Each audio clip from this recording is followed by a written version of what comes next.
Scrolling বন্ধ করুন। আপনার কি মনে হয় আপনি আপনার ফোন ছাড়া থাকতে পারছেন না?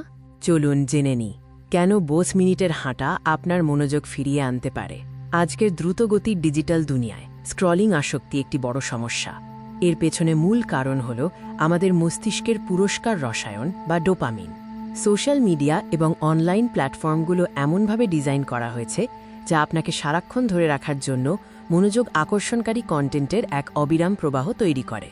ডোপামিন হল একটি নিউরোট্রান্সমিটার যা আনন্দ, পুরস্কার এবং প্রেরণার অনুভূতি দেয়। প্রতিবার লাইক, নোটিফিকেশন বা নতুন কন্টেন্ট দেখলে এটি মুক্তি পায়, যা এক ধরনের আসক্তির ফিডব্যাক লুপ তৈরি করে। কিন্তু যখন আমরা অবিরাম স্ক্রলিং করি, আমাদের মস্তিষ্ক এই আনন্দময় রাসায়নিকে সিক্ত হয়। এই অবস্থাকেই আমরা ডোপামিন ওভারলোড বলি। এই অতিরিক্ত স্ক্রলিং আমাদের মস্তিষ্কের ডোপামিনের স্বাভাবিক ভারসাম্য নষ্ট করে। মস্তিষ্ক ক্রমাগত উচ্চমাত্রার ডোপামিন চায়, ফলে সাধারণ আনন্দগুলো পানসে মনে হয়।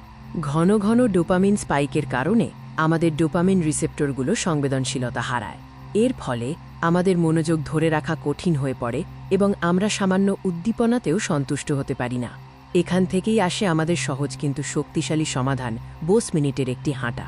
হাঁটা শুধু শরীরচর্চাই নয়, এটি মস্তিষ্কের ডোপামিন রিসেপ্টর রিস্টোর করার একটি বৈজ্ঞানিক প্রক্রিয়া। 10 মিনিটের একটি হাঁটা, বিশেষ করে প্রকৃতিতে, আমাদের মস্তিষ্ককে ডিজিটাল গোলযোগ থেকে মুক্তি দেয় এবং এটি একটি কার্যকর ডোপামিন ডিটক্স হিসেবে কাজ করে। হাঁটা ডোপামিনকে সরাসরি স্পাইক না করে বরং ডোপামিন রিসেপ্টরগুলিকে পুনরায় সংবেদনশীল করে তোলে। এর ফলে মস্তিষ্ক স্বাভাবিকভাবেই ডোপামিন নিঃসরণের সঠিক মাত্রা ফিরিয়ে আনে। যখন আপনি হাঁটেন, আপনার মস্তিষ্ক একটি শান্ত অবস্থায় প্রবেশ করে। এই নীরবতা রিসেপ্টরগুলিকে ওভারলোড থেকে মুক্তি দেয়, যাতে তারা আবার সাধারণ প্রাকৃতিক উদ্দীপনার প্রতি প্রতিক্রিয়া জানাতে পারে। প্রকৃতির সাধারণ দৃশ্য, যেমন গাছপালা দেখা বা পাখির ডাক শোনা, মস্তিষ্কের জন্য যথেষ্ট উদ্দীপক।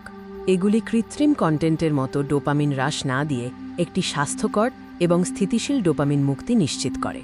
হাঁটার আরও অনেক সুবিধা রয়েছে। এটি স্ট্রেস হরমোন কর্টিসলের মাত্রা কমায়, মেজাজ উন্নত করে এবং মানসিক স্বচ্ছতা বাড়ায়, যা আপনার মনোযোগকে আরও ধারালো করে তোলে।